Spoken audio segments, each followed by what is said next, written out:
I personally spent 15 years living in rural Zambia in the 1990s and early 2000s as a fide donum priest.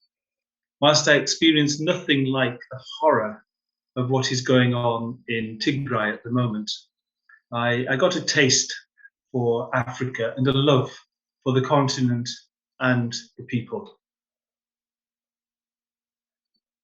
I have been able to speak directly with Bishop Tesfa Selassie of Ethiopia, who has thanked me personally for the contribution of the church in England and Wales to their efforts in trying to cope with the crisis in Tigray, particularly CAFOD, present on the ground. Thanking you for your efforts and appreciating that in the midst of all your own troubles, your own problems, you are able to reach out in solidarity to those suffering in the Tigray region of Ethiopia. When I was in Zambia, I came across a few proverbs, and one in particular has stayed with me. When two elephants fight, it is the grass that suffers. And looking at the people in Tigray who are the victims of this conflict, you see the grass that is suffering. Particularly recently, I've listened to some accounts of the women who are victims of the violence, personally and also their families and neighbours. One woman spoke of how after all that she'd been through, she was just glad. She thanked God that she was still alive.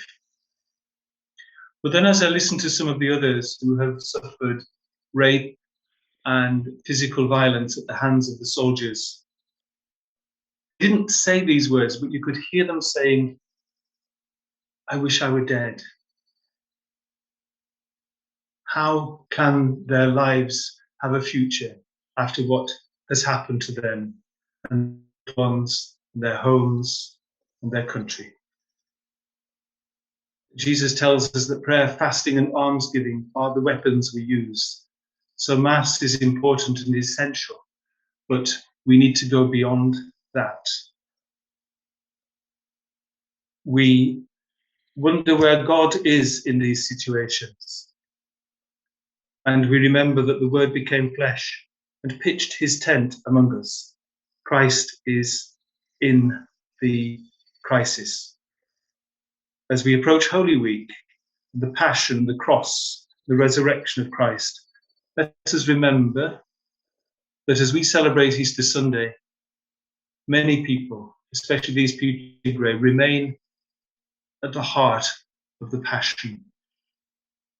They struggle to reach Easter Sunday. So we thank God for the example of the church in Ethiopia, and we pray for them and work with them and stand alongside them in praying for and working for better days and happier times. And we know that God will not allow this mess to end like this.